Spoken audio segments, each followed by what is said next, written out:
이번 시간에는 살롱 문화에 대해서 정리를 좀 해보도록 하겠습니다. 우리가 여기서 살롱 문화를 공부하게 되는 배경에는 현재 우리들이 많이 시행하고 있는 회식이라든지 또는 파티라든지 또는 연회, 이러한 개념의 시작이 바로 프랑스의 살롱 문화에서부터 시작이 됐다, 발전되어 왔다라고 이렇게 우리가 판단하고 있기 때문에 이번 시간에는 살롱 문화에 대한 개념을 전체적으로 한번 좀 이해하고자 하는 겁니다. 여기서는 먼저 살롱 문화라고 하는 용어 정의에서부터 시작을 해서 개념까지를 우리가 좀 알아보도록 하겠고요. 그리고 이런 살롱 문화에는 어떤 유형의 문화들이 있는지, 이게 곧 파티의 종류하고 연결이 되는 부분입니다. 그래서 유형에 대해서 알아보도록 하겠고, 살롱 문화라고 하는 게 어떤 특징을 가지고 있는 건지에 대해서 정리를 하는 그런 시간을 갖도록 하겠습니다. 살롱이라고 하는 개념에 대해서 정리를 좀 해볼까요? 살롱이라고 하는 용어는 불란서 용어인데요. 프랑스에서는 응접실이라고 하는 그런 개념의 용어로서 사용이 되어지고 있습니다. 또 중세 프랑스와 또 이탈리아에서는 이거를 살로네라고 하는 그런 표현을 하고 있는데요. 이 살로네라고 하는 개념은 대형 홀 이런 개념이 되겠습니다. 또 프로토게르만의 용어로서는 살라라고 하는 이 용어를 사용하는데, 이 살라는 방 또는 현관 뭐 이런 뜻을 가지게 되겠고요. 고대 영어에서 살이라고 하는 것은 방을 의미한다든지 또는 어떤 홀, 성이라고 하는 이런 개념으로 사용이 되어지고 있습니다. 자, 이런 개념들을 바탕으로 해서 우리가 살롱이라는 개념을 총체적으로 한번 정의를 해보면요. 살롱은 손님을 받아들이고 또 즐겁게 대화하는 또 그런 대화하는 과정에 있어서 제공되어지는 그런 공간, 여기서는 방이 되겠죠. 이러한 공간들을 우리가 살롱이라고 이렇게 표현을 하고 있고요. 또 비공식적으로는 살롱에서 주인과 손님이 공통된 관심사나 또는 가십거리들을 즐기는 그런 사교 모임 활동이라고 이렇게 정의를 우리가 해볼 수가 있겠습니다. 공식적인 개념에서는 대화를 통해서 서로 다른 의견을 조율을 하고 또 주최자의 운영하에 살롱 참가자 또는 참여자들이 지적 교류를 벌이고 또 이러한 교류를 활발하게 교류를 통해서 서로 친목을 도모하는 그런 개념이 바로 살롱의 개념이다라고 볼 수가 있을 것 같습니다. 그러면은 살롱의 기원을 좀 알아보도록 할까요? 살롱의 기원은 고대 아테네와 로마에서 유래가 되었다고 볼 수가 있을 것 같습니다. 또 그리스에서는 연설이나 토론을 좋아하는 그런 사람들이 모이는 장소, 우리가 아고라라고 이렇게 광장 뭐 이런 의미로 요즘에 사용되고 있죠. 이러한 이 아고라에서 남성 중심의 그런 사회적 주제를 가지고 서로 토론하고 또 정치, 철학, 예술 등을 토론하였던 것이 바로 이 살롱의 기원이다라고 이렇게 볼 수가 있겠습니다. 로마 시대에 넘어오면은 플라자와 포럼이라고 하는 이런 개념으로 우리가 이제 사용을 하게 되는데요. 이런 플라자와 포럼 같은 문화적 모임, 또 대화의 성격을 가진 이런 문화들이 중세에 들어오면서 사회적 가치와 의식의 변화로서 역할을 하게 되겠습니다. 이러한 문인들이 모이는 서클을 우리가 이제 문학계라고 해서 최근에 이러한 로마의 어떤 기록들의 등장을 하게 되는데요. 이러한 문학계는 문단의 성격을 가지는 것으로서 대학을 졸업한 자라면 누구나가 참여할 수 있었던 그런 모임이었고, 또 당시에 문학계가 가지는 그런 의미는 가톨릭을 기반으로 한 그런 봉건사회에 또 하나의 대화와 토론의 세계를 형성하는 그런 사회의 어떤 축으로서 활동을 할 수 있었다라고 이렇게 볼 수가 있겠습니다. 이러한 문학계는 나중에 무제노프와 같은 그런 살롱의 바탕이 되었던 것입니다.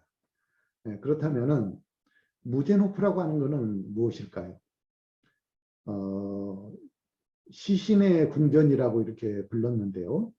무제노프는 이탈리아 르네상스 시대에 존재하였고, 이러한 무제노프에 출입했던 사람들은 문학과 예술에 뛰어난 그런 제사들로 이루어졌었습니다. 또 르네상스 시대의 한기를 만들었다고 보는 교황 레오 10세는 이탈리아 전 지역의 시인들과 또 스페인의 음악가들을 불러들여서 이곳에서 아름다운 그런 산문과 시를 즐겼다고 하죠. 이후 르네상스의 문학교와 무제노프의 문학은 프랑스와 1세가 이탈리아의 지배권을 노리면서 이탈리아 원정을 가게 되는데, 그 과정에서 프랑스의 전파가 되게 되었고요. 프랑스 1세는 르네상스 궁전의 교양과 여성들이 보여주는 그런 사교 양식을 받아들이는데, 특히 이러한 섬세한 여성들의 언어와 재치 있는 대화의 매력을 느끼면서 프랑스 궁중의 문학으로 꽃을 피우게 하였던 것입니다. 자, 현대의 이 살롱은 공간으로서의 사전적 용어보다는 문화적 의미, 또 인식에 대한 유의적 개념으로 많이 사용되어지고 있습니다. 이렇게 살롱이라는 개념은 그리스에서 태동이 돼서 로마를 거치면서 이탈리아 르네상스의 훌륭한 문화를 꽃피우면서 현대의 개념까지 발전되었다라고 볼 수가 있겠습니다. 자, 이러한 살롱 문화들은 앞에서도 보셨지만은 주로 여성들에 의해서 이루어지는 발전되는 그런 문화였는데, 자, 이처럼 여성들이 주체가 되어서 살롱 문화를 발전시켰던 배경을 좀 알아보도록 하죠. 살롱을 운영하려면 어느 정도의 교양을 갖추어야 되고, 또 살롱을 운영하는 이끄는 그런 여성들은 주로 여성이 주체가 되어서 이루어지게 되는데, 특히 루이 14세의 교육 담당관이었던 브라식 부인과 같은 이러한 분들은 특히 이러한 살롱 문화를 발전시키는 데 있어서 큰 공을 이룬 분이다라고 이렇게 우리가 보고 있습니다. 보통 살롱은 가톨릭 여성보다는 프로테스탄트 여성들이 운영을 많이 하였다라고 하고요. 이렇게 이처럼 프로테스탄트 여성들이 이러한 살롱을 운영함에 있어서는 고전에 관한 그런 지식을 가진 아버지로부터 교육을 받고, 또 읽고 싶은 책을 마음대로 읽을 수 있는 그런 서재들을 가지고 있었기 때문이다라고 전해지고 있습니다. 그러나 일부 좀 잘난치 않은 그런 여성들에 의해서 지나치게 고상하게 이루어지는 그런 살롱들이 후반기에 들어서 남발하는 그런 경향도 없지 않아 있었다라고 이렇게 기록에는 남기고 있습니다. 자, 이런 살롱들이 여성들을 위해서 발전이 되어야 되는데, 대표적인 살롱들에 대해서 정리를 해보도록 하겠습니다. 첫 번째로 랑부이에 부인의 살롱입니다. 이 살롱은 프랑스에서 최초로 살롱을 개장을 하게 되었던 것이고요.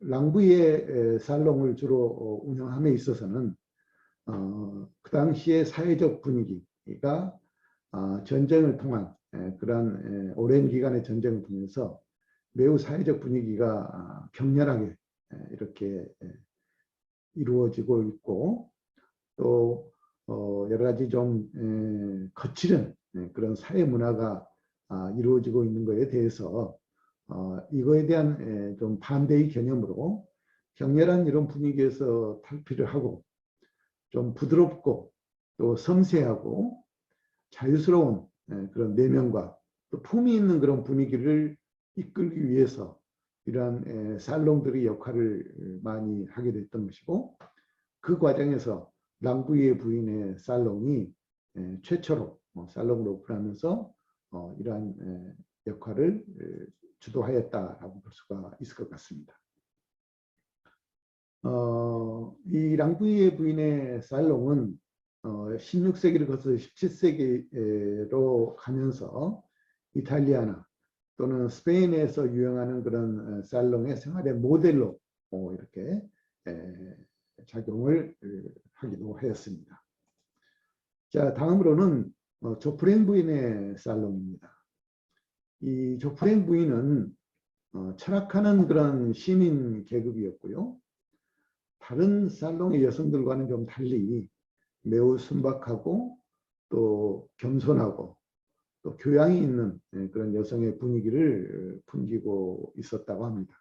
이 조프랭 부인은 많은 재산을 예술가들에게 대대적으로 후원을 하였고, 나중에 이 조프랭 부인의 살롱은 종교 문제뿐만이 아니고 정치적인 문제까지 확대가 되면서 아주 성황리의 살롱을 운영하는 그런 모범적인 살롱이었다라고도 이렇게 알려지고 있습니다. 대팡 부인의 살롱입니다. 이 대팡 부인은 조프랭 부인의 살롱과 서로 라이벌 관계가 이루어지고 있었다고 하죠. 특히 그들은 파리에서 살거나 또 파리를 자주 드나드는 그런 외국의 저명 인사들을 자신들의 단골 손님으로 이렇게 만들어서 운영을 했습니다. 그러기 때문에 이러한 대팡 부인의 살롱은 영국의 시인이나 또 계몽사상가들의 저술 또 사상을 프랑스 사회에 전달하는 데 크게 역할을 하였다고 합니다. 이 대팡 부인의 살롱은 외국의 명사들이 모여서 교제를 하고 사상을 토론하면서 정보를 교환하는 그런 지적 거래소 역할을 할 수가 있었고, 이 살롱은 그러기 때문에 매우 엄격하고 또 우아한 그런 예법을 존중을 하고 또 예절을 갖춘 그런 재미있는 언어설이 크게 각광을 받았고요. 또 지극히 풍자적인 그런 대화와 과감한 그 역설이 이 살롱을 대표하는 그러한 개념으로 이해를 할 수 있게 되었습니다. 이어서 레스피나스의 살롱이 되겠습니다. 레스피나스의 살롱은 자유롭고 다채로운 그런 분위기 속에서 백과전서파들의 지식 또는 문화, 철학, 정치 등에 대한 주제를 책에 얽매임 없이 자유분방하게 토론하는 그런 곳이 바로 레스피나스의 살롱이다라고 이렇게 알려져 있습니다. 특히 이 레스피나스의 살롱은 백과전서파 학자들의 실험실로 이렇게 알려질 정도로 이 학파들의 지식이나 또 문학, 철학, 정치의 개념들이 논의됐던 그런 장소였고, 또 자신이 성장한 그런 구체제의 사회에 대한 규범에 충실하면서도 한편으로는 낭만주의로 이어지는 그런 새로운 생활 양식을 수립하는데 선구자적인 그런 역할을 한 곳이 바로 레스피나스 부인의 살롱이었다라고 이렇게 볼 수가 있겠습니다. 이어서 네게르 부인의 살롱입니다. 네게르 부인의 살롱은 나폴레옹 시절에 정치적 유산의 전달자로서 또 새로운 사고의 개척자로 그렇게 역할을 톡톡히 했다라고 알려지고 있습니다. 네게르 부인은 다음과 같이 얘기한 적이 있다고 합니다. 만약에 프랑스 혁명이 없었더라면 나는 아직 아작시오 거리에서 오렌지를 팔고 있을 것이다 라고 이렇게 얘기를 할 정도로 나폴레옹 시대에 대한 자부심을 가지고 있는 그런 분이었고, 그러다 보니까 나폴레옹 기원관에 가면은 그녀의 살롱에 갔다라는 말이 나올 정도로 나폴레옹을 추앙하는 그런 사람으로서 대표적으로 네게르 부인의 살롱이 이런 새로운 사고의 개척자로서의 역할을 했다라고 볼 수가 있겠죠. 이어서 메테르니 부인의 살롱이 되겠습니다. 메테르니가 1859년에 파리 주재 오스트리아 대사로 오면서 이 메테르니 부인의 살롱이 시작이 되었습니다. 특히 그녀는 나폴레옹 3세의 궁전과 아주 가깝게 지내면서 구르네가에 있는 오스트리아 대사관으로 유명 인사들을 초청해서 사교의 장을 열었는데 이게 바로 메테르니 부인의 살롱의 시작이었다라고 볼 수 있습니다. 매우 자유분방하고 낙천적인 그녀의 성격에 따라서 자신이 연출하는 그런 공연, 또 때로는 외설적인 노래, 캉쾅과 같이 비슷한 그런 춤을 추면서 손님들의 박수갈채를 받기도 하였습니다.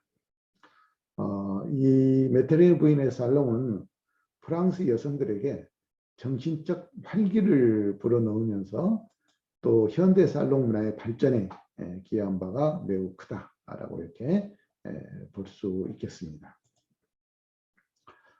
자, 이어서 살롱 문화가 어떻게 발전되어 오고 있었는지에 대해서 살롱 문화의 발전사를 좀 정리를 해보도록 하죠. 살롱은 기원전 4, 5세기 고대 아테네 귀족들의 스포츠 문화에서부터 그 모습을 찾아볼 수 있다고 합니다. 살롱이라는 단어가 본격적으로 나타난 것은 1664년 프랑스에서 이 용어들을 처음 쓰기 시작했는데요. 이 17세기의 살롱은 과거의 그런 보수적인 시대 분위기 속에서 남녀 귀족과 다양한 계층의 시민들이 함께 어울릴 수 있는 그런 유일한 만남의 광장이 바로 그 당시에 살롱의 공간적 개념이었습니다. 이것은 후일 프랑스에서 살롱의 개념으로 발전하는 데 있어서 기반이 되었고요. 또 프랑스의 살롱은 이탈리아 르네상스 시대의 궁전에 있었던 그런 살로네를 모델로 하였다라고 이렇게 볼 수가 있겠습니다. 그렇기 때문에 가끔씩은 이탈리아식 살롱이다라고 이렇게 부르기도 하였죠. 또 이런 살롱은 남녀 및 신부 간의 벽을 깬 대화와 토론의 장으로서 역할을 할 수 있었고, 또 살롱은 목적에 구애받지 않는 그런 자유스러운 형태의 사교로 진화를 할 수 있었고요. 주로 이러한 살롱들은 사교육을 통해서 살롱 문화의 높은 그런 차원의 교육 문화에 접근할 수 있는 그런 통로가 될 수 있었다라고 한 것입니다. 자, 이렇게 살롱은 주로 신분적 차별을 넘어선 그런 만남의 공간, 만남의 장소로 활용이 되고, 또 기부인들이 주역이 되어서 지식인과 귀족들이 모여서 대화하는 장소, 바로 이런 곳이 살롱이다라고 이렇게 볼 수가 있겠습니다. 이러한 살롱은 18세기에 이르러서는 좀 더 확대가 되면서 손님을 초대하는 데 있어서 개인의 집으로 손님을 초대한다든지, 또는 대화나 토론의 장소, 또 회의 장소, 사교 모임 등 다양한 형태로 사용이 되어지게 되는데 이게 곧 살롱이 사교의 장이나 공론의 장으로 성장할 수 있었던 그런 배경이었다라고 볼 수가 있겠습니다. 그러면은 시대의 변화에 따라서 살롱의 문화가 어떻게 발전되었는지에 대해서 알아보도록 하겠습니다. 자, 먼저 초기 살롱 문화가 되겠습니다. 초기 살롱은 귀족의 삶과 생활 속에서 문화가 중요시되면서 계급이나 또는 신분, 부의 가치관, 자화주의적인 그런 취향이 외형적으로 표현된 곳이 바로 초기의 살롱이다라고 이렇게 볼 수가 있겠습니다. 귀족계층의 사회적 공감대를 형성하는데 네트워크로 이용이 되었고요. 또 그들 사회에서 공통적으로 공감할 수 있는 그런 상위 문화의 특성을 가지고 있는 것이 초기 살롱 문화의 개념이다라고 보면 되겠습니다.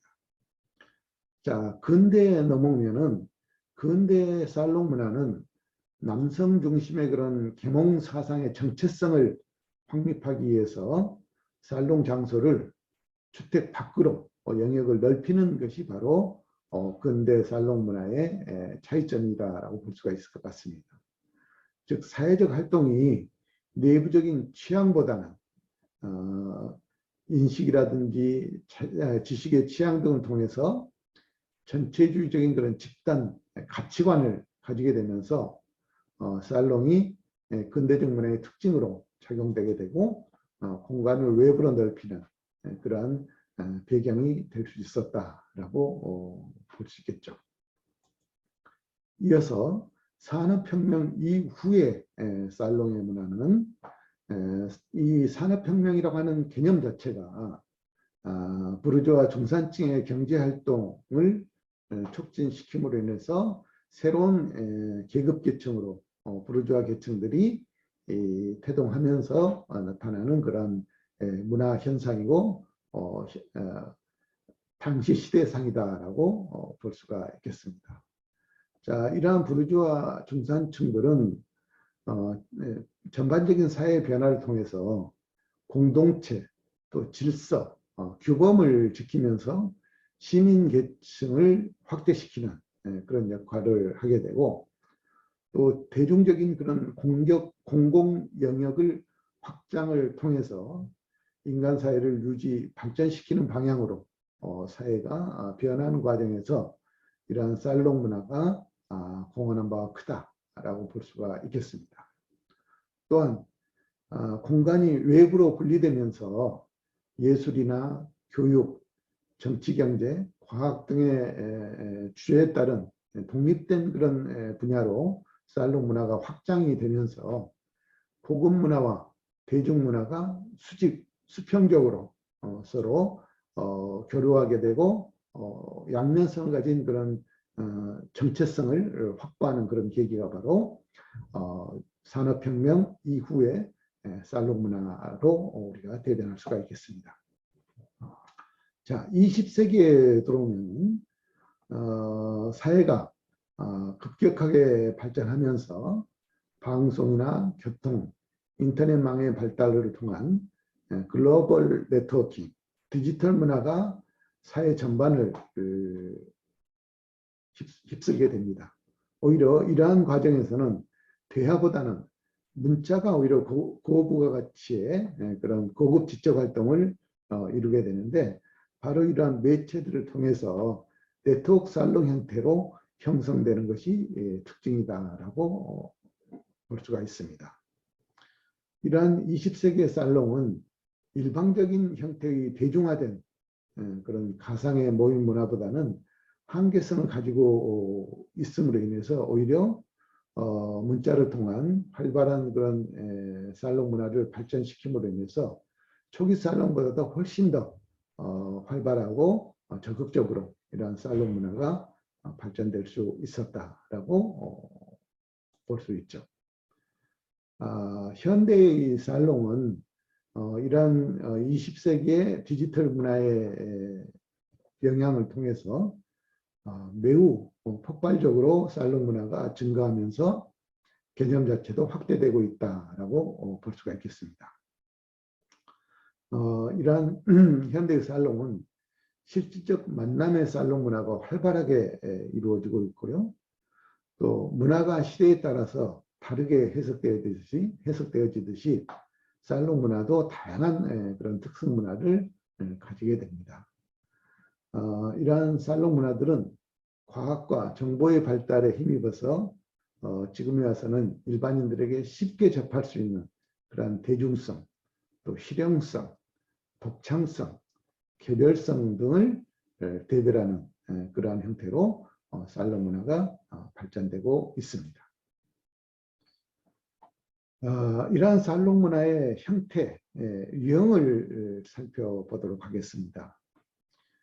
살롱 문화는 크게 세 가지 개념, 즉 사교적 유형, 또 문화적 유형, 예술적 유형, 이렇게 우리가 정리를 해 볼 수가 있을 것 같은데요. 사교적인 유형은 주로 차와 음료를 즐기면서 공연이나 음악 감상 등을 중심으로 해서 즐기는 그러한 형태를 우리가 사교적 유형의 살롱이다라고 이렇게 정리할 수가 있겠고요. 문화적 유형은 시 또는 작품들을 낭송하면서 진보와 계몽 사상에 대한 토론을 주로 하는 그러한 형태의 문화적 유형의 살롱을 우리가 생각해 볼 수가 있겠습니다.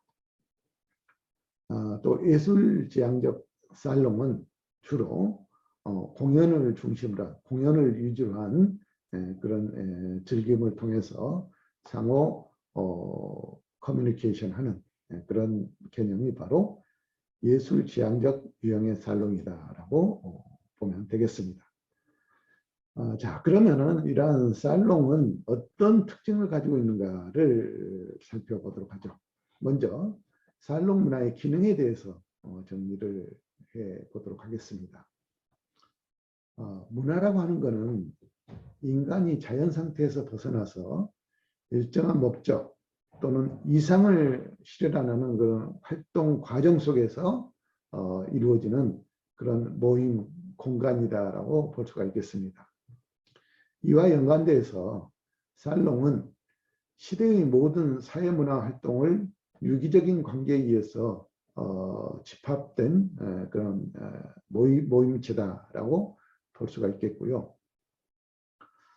과거의 살롱은 고대부터 사회 현상이나 인간관계 문화 형성에 대한 토론 또 커뮤니케이션의 장소로서의 역할을 하고 있고요.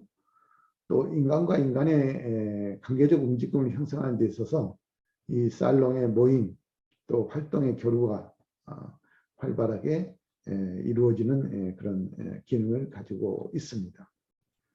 또 지적인 사회 활동의 바탕이 되기도 하고요. 새로운 사상과 문화를 탄생시키고 또 시대에 따라서는 여성의 사회 활동에 대한 권리 향상과 더불어서 인격적 존중 권리를 향상시키는 그런 계기가 마련되기도 했습니다. 또 나중에는 개인적, 대중적, 지적 취미생활과 더불어서 라이프 스타일 문화를 영위하는 그런 곳으로 이 살롱이 중심축을 이루게 되죠. 초기 살롱은 살롱의 문화를 좀 더 가치 있게 만들기 위해서 아름답게 꾸미기 위해서 인테리어 또 장시간 편안함을 유지하기 위한 그런 안락한 가구들을 사용을 하게 되는데, 자, 그러한 과정에서 이러한 인테리어 기술이 발전이 되고 새로운 가구들을 개발하는 그런 기능을 할 수가 있었고요. 또 가구의 기능성들을 향상시키기 위한 다양한 그런 디자인들을 유행시키는 그런 역할도 할 수가 있었습니다. 또 이러한 살롱 문화는 음식을 곁들이는 그런 모임을 진행하기 때문에 귀족들의 사교 모임으로서 상위층 계층들의 고급 문화를 발전시키는 그런 역할도 하였고, 그 과정에서 자연스럽게 다양한 식문화와 또 매너를 만들어내는 그런 역할들을 할 수가 있었습니다.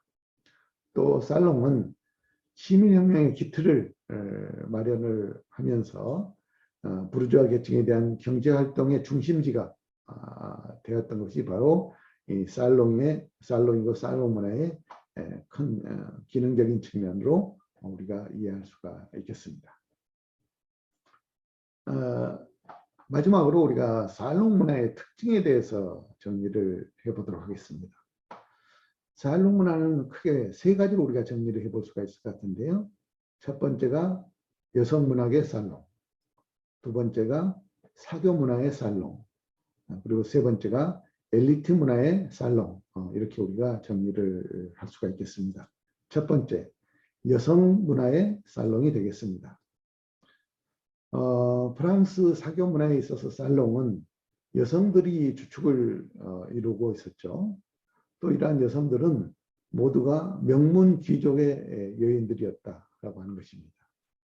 당시 부상하지 않았던 그런 부르주아 출신들의 여성들이 점차적으로 참여하게 되고, 그러면서 그들의 역할이 매우 중요하게 되었고, 이러한 살롱을 통해서 스스로의 위상을 높이는 그런 역할을 할 수가 있었습니다.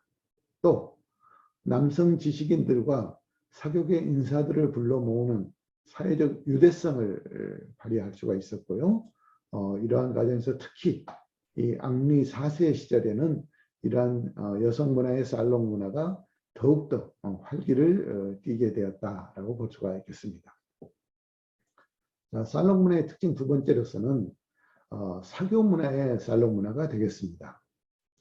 살롱은 당시 귀족들의 풍요로운 삶을 보여주기 위한 그런 목적에서 시작이 되었고, 그러한 과정에서 점진적으로 일반 지식인들까지도 출입이 허용이 되면서 보다 개방적으로 발전을 할 수가 있었습니다. 자, 이러한 살롱은 대화, 토론, 서신 교환 등을 통해서 의사소통 과정을 자유롭게 이룰 수 있었고, 또 독서나 문학적인 그런 사교 모임 과정을 통해서 책이나 신문, 전기 간행물 등의 인쇄 매체를 통한 문해적 공론의 장을 만들기도 하였습니다. 또 정치와 경제뿐만 아니라 사회의 문화생활의 중심지로서의 역할을 할 수가 있었고, 남성과 여성이 공존하는 그런 유일한 공간으로서 사교 문화의 토론 문화를 배울 수 있는 그런 장소가 바로 사교 문화의 개념의 살롱 문화의 특징이다라고 볼 수가 있습니다. 세 번째로는 엘리트 문화의 살롱 문화가 되겠습니다. 19세기의 살롱 참여자들은 대부분이 엘리트들에 의해서 살롱 문화가 발전이 되게 되는데, 전통적인 그런 엘리트 문화를 가진 서민층에 위치하는 사람들에게 이러한 문화가 확대가 되면서 엘리트 문화의 살롱 문화가 본격적으로 태동이 되었다라고 볼 수 있겠습니다. 자, 이러한 현상들은 바로 새로운 도시 문화의 표현으로 발전이 될 수 있었고, 도시 엘리트층을 중심으로 해서 이러한 엘리트 문화가 번성을 하면서 계몽주의 정신과 또 창의적인 그러한 개념도 발전할 수 있었다라고 보고 있습니다.